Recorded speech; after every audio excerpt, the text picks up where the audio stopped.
Hai, baku dapat yang torang pendamping PKH Kota Manado, Provinsi Sulawesi Utara. Torang semua basudara. Kali ini kami akan memperkenalkan dan menceritakan pengalaman kami menjadi pendamping PKH Kota Manado.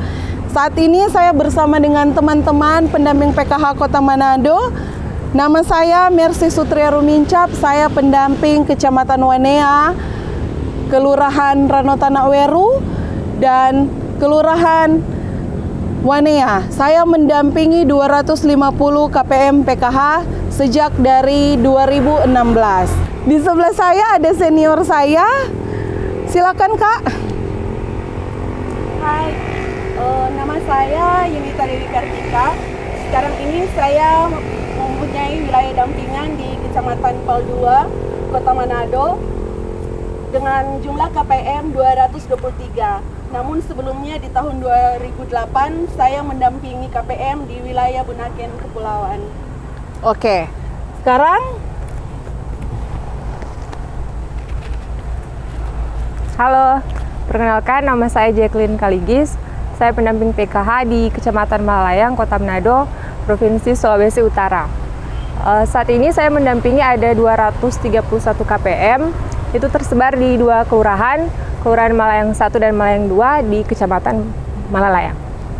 ya, kali ini kami akan berbagi tentang pengalaman kami, bagaimana kami mendampingi KPM kami. Mungkin dari senior dulu Kang. Iya. Oke, dari senior, karena ini senior, dia dari kepulauan awalnya, jadi menyeberangi lautan. Silakan Kak, boleh ceritakan bagaimana Kak pengalaman selama mendampingi di kepulauan dulu. Saya mendampingi wilayah Bunaken Kepulauan, dua pulau, yaitu Pulau Bunaken, Pulau Manado Tua, dan Pulau Siladen dengan jumlah KPM 193. Suka duka mendampingi KPM di wilayah tersebut, yaitu jikalau yang lain ketika bertugas bisa segera pulang ke rumah, kadangkala ketika terhalang cuaca yang buruk, kami harus menginap di rumah KPM Karena menyeberangi lautan, harus menyeberangi lautan. Kalau kami menempuh ke wilayah dampingan tersebut dengan memakai kapal Perahu pribadi, itu mempunyai biaya yang mahal. Jadi kami harus dengan angkutan umum. Angkutan umum dari Kota Manado ke pulau-pulau tersebut dari jam 2, dan untuk sore tidak ada kapal untuk balik ke Manado. Jadi Kami harus menginap di rumah KPM. Jadi kalau cuaca buruk bukan hanya semalam, bisa jadi 2-3 malam. Wow, jadi tidak pulang ke rumah. Ya, tidak pulang ke rumah. Namun melihat antusias KPM ketika diberitahukan menjadi peserta PKH, itu pun menambah motivasi kami untuk mendampingi KPM di wilayah kepulauan tersebut. Bagaimana dengan pengalaman Mercy dan Jacqueline? Ya, mungkin dari saya dulu. Saya memang di 2016 mendampingi KPM. Sebelumnya saya 4 kelurahan. Ada satu pengalaman saya yang sangat membuat berbekas di hati saya, karena saya pada saat itu mendampingi KPM lansia yang kebetulan memang lansia ini hanya hidup berdua dan tidak mempunyai anak. Mereka hidup di di kebun. Jadi kebun itu milik orang lain. Jadi mereka tinggal di situ hanya tinggal di dalam sebuah gubuk saja, dan alas mereka hanya terpal. Jadi ketika saya ke sana, saya melihat keadaan mereka, memang hati ini ingin menangis. Nah, ketika si Oma ini mengetahui bahwa mereka mendapat bantuan dari pemerintah, yaitu bantuan PKH, Oma ini sampai menangis. Aduh Ibu, terus terang selama kita hidup baru sekarang kita dapat bantuan PKH ini. Terima kasih Ibu sudah bantu kami. Itu sangat membekas sekali di hati saya. Makanya ketika menjadi pendamping PKH ini bukan materi yang kami cari sebagai pendamping, tapi ketika kami tidak ada lagi, banyak orang yang akan mendoakan kami sebagai pendamping. Mungkin Ekin, silakan berbagi pengalamannya. Iya. Jadi mungkin saya yang paling bungsu dari kakak-kakak dua ini. Jadi kalau pertama kali itu jadi pendamping PKH itu tahun 2018. Nah itu saya dampingi di 2 kelurahan. Memang kalau secara wilayahnya itu masih Kota Manado, tapi masih ada juga yang tinggalnya tuh di kebun sama kayak Kak Mercy bilang tadi. Iya. Jadi sebenarnya kalau untuk akses ke sana kalau hanya bisa lewat pakai sepeda motor. Cuman yang masuk ke dalam tempat tinggalnya KPM itu kalau orang yang bawa motor yang cuma yang nggak pro itu pasti nggak bisa, nggak profesional, nggak bisa masuk. Nggak bisa masuk. Jadi kadang saya tuh biasanya ke rumah KPM kan pakai karena belum lancar bawa motor, jadi tuh pakai Grab bike sama GoRide, biasanya pakai ojek online gitu. Jadi hanya diantar sampai di jalan raya gitu, nanti pas jadi sampai berjalan. sampai mau ke kebun ke rumahnya KPM itu harus jalan kaki lagi. Itu biasanya kalau home visit itu ke rumah-rumah KPM yang lokasinya itu di kebun, masih tinggal di kebun.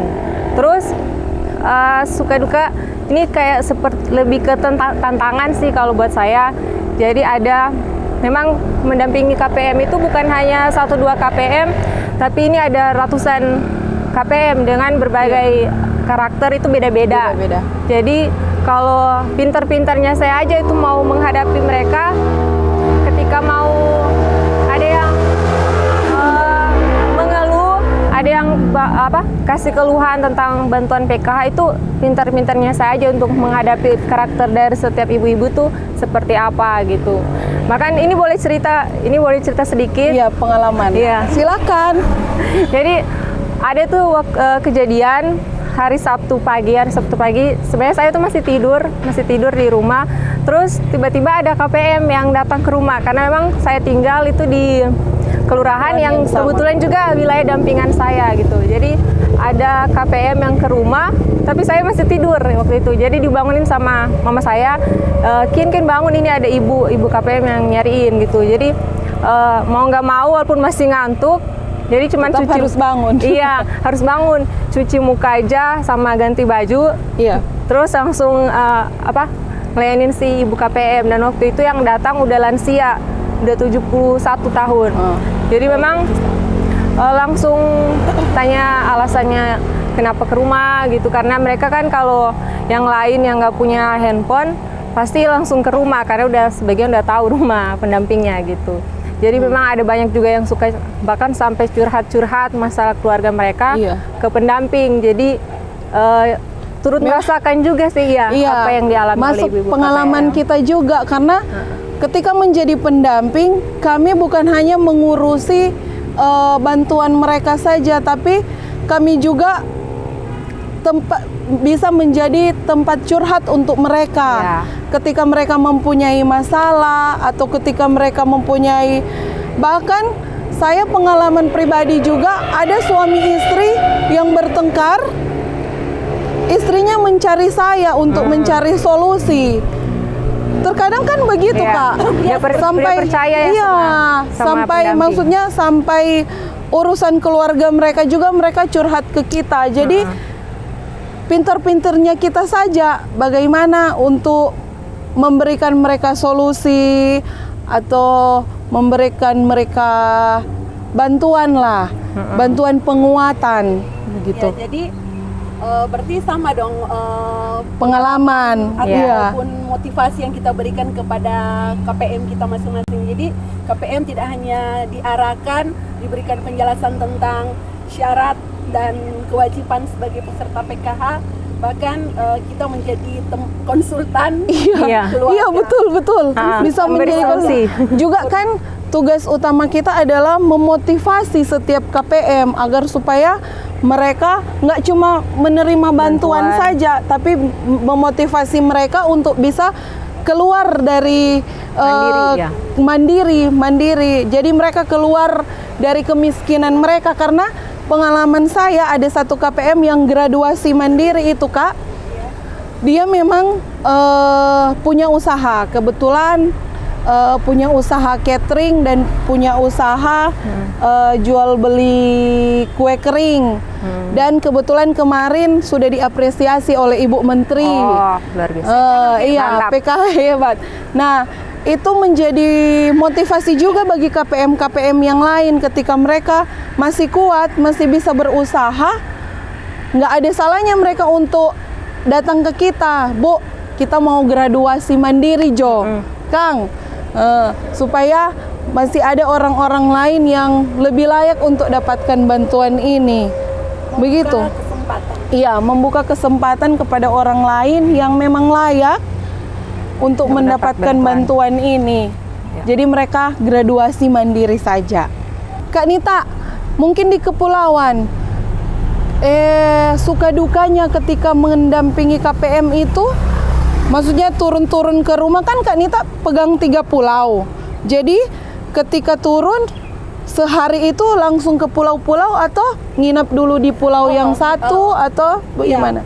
Jadi suka dukanya untuk wilayah dampingan di wilayah kepulauan, untuk ke Bunaken kita bisa mendapatkan angkutan umum dari Kota Manado, tapi untuk dari Bunaken ke pulau yang lain, yaitu ke Pulau Manado Tua dan Pulau Siladen, kita harus mencari alternatif angkutan untuk menyeberangi ke pulau tersebut. Jadi suka dukanya bagaimana kami harus mencari angkutan yang setidaknya bisa aman, karena kami juga kan menyeberangi membawa dokumen-dokumen pemutahiran. Iya. Pemutahiran. Jadi Ketika mendapatkan kapal, mereka kekurangan bahan bakar. jadi harus keluar, harus menunggu lagi. harus menunggu. Kemudian untuk wilayah pulau kami juga harus memberi motivasi ekstra bagi anak-anak sekolah, karena jarak tempuh mereka dari rumah ke sekolah ataupun jarak tempuh ibu-ibu hamil dan balita ke puskesmas itu cukup jauh, dan mereka harus melewati hutan-hutan sebelum ke sekolah atau puskesmas tersebut. Di situ apakah dari pemerintah dorang menyediakan maksudnya mobil atau apa untuk ibu-ibu tersebut, atau jalan-jalan si KPM ini harus pergi sendiri mencari alternatif? Gimana, di Kak? awal pendampingan di tahun 2008 tidak ada mobil, tidak ada motor di wilayah tersebut. Jadi berjalan kaki. Bayangkan kalau ibu hamil kong mau berjalan ke fasilitas, jadi pakai roda. Ya, terkadang mereka harus Bajai. memakai Roda sapi kan seperti di sini, iya. roda. Dan itulah yang saya katakan kami harus mempunyai motivasi ekstra, karena yang lain bahkan terkadang, Bu, bagaimana kami harus memberi motivasi bagi anak kami untuk ke sekolah, sedangkan jarak tempuh itu yang membuat semangat anak-anak ke sekolah menjadi berkurang ke sekolah. Karena jarak ke... Ya, mereka harus ke sekolah tersebut paling tidak dengan kalau berjalan kaki menghabiskan waktu 3 jam. Jadi kalau sekolah mulai jam 7, berarti jam mereka harus dari 4. subuh. Iya. Luar biasa. Kami pun pendamping memberitahukan kepada KPM bahwa PKH adalah bantuan bersyarat. Jadi kehadiran anak sekolah itu akan menjadi persyaratan bagi mereka untuk menerima bantuan mereka. Biasanya Kak, kalau misalnya kakak ke pulau kan, itu pakai biaya pribadi, biasanya apakah mencukupi? Terus terang tidak mencukupi.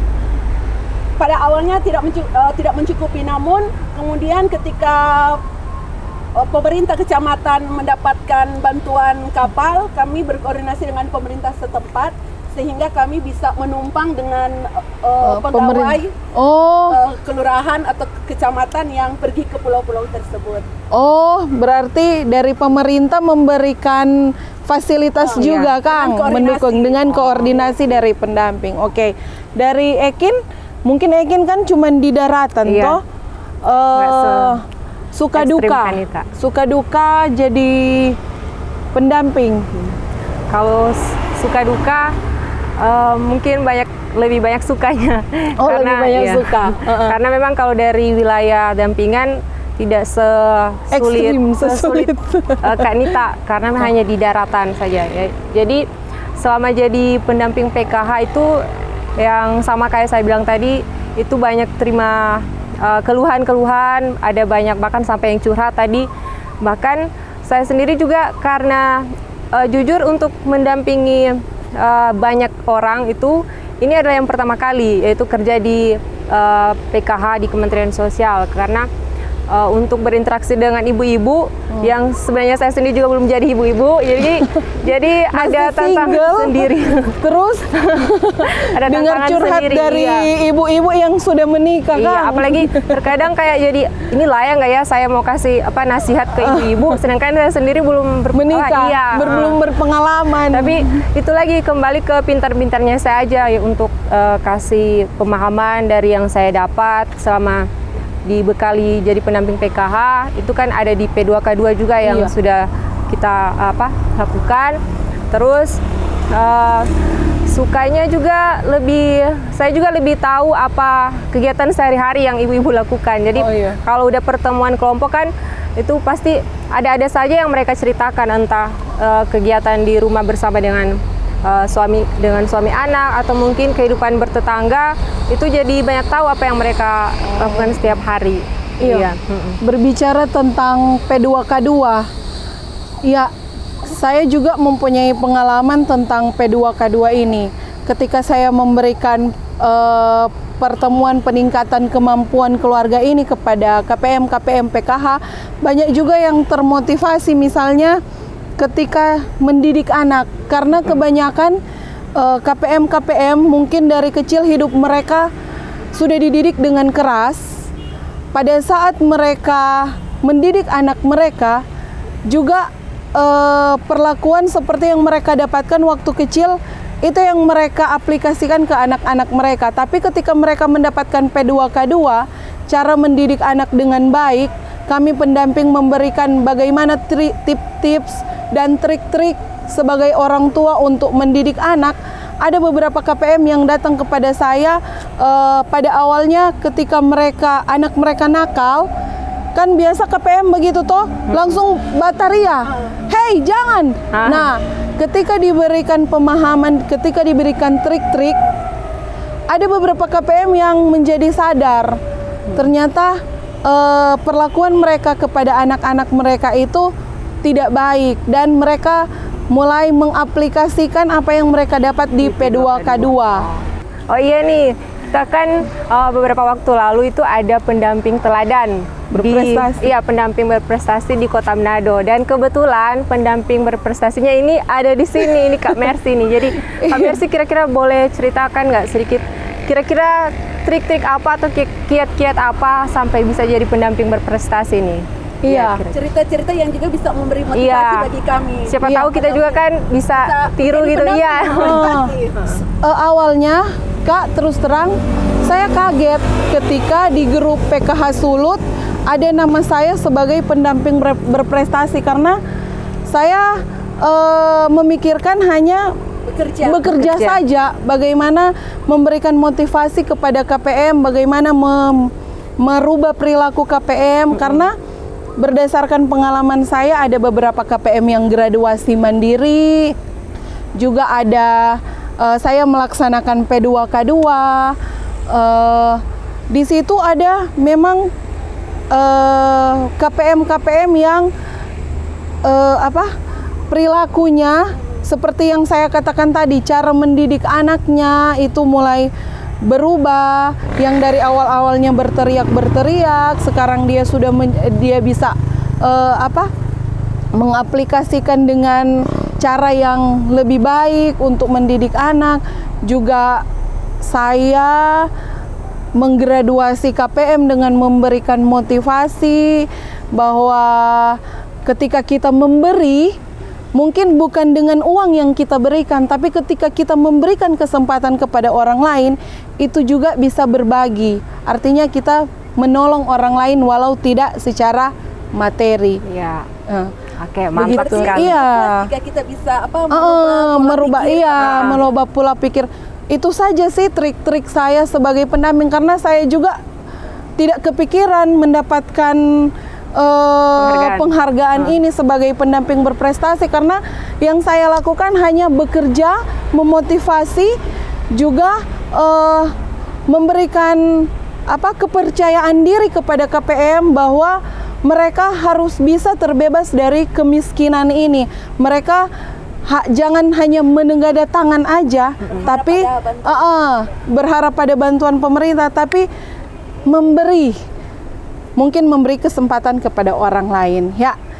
Oke, Teman-teman, luar biasa. ini cerita kami pendamping PKH di Kota Manado. Kami masih menantikan cerita-cerita teman-teman pendamping PKH di wilayah lain, dan jangan lupa subscribe channel kami di Lin Jamsos.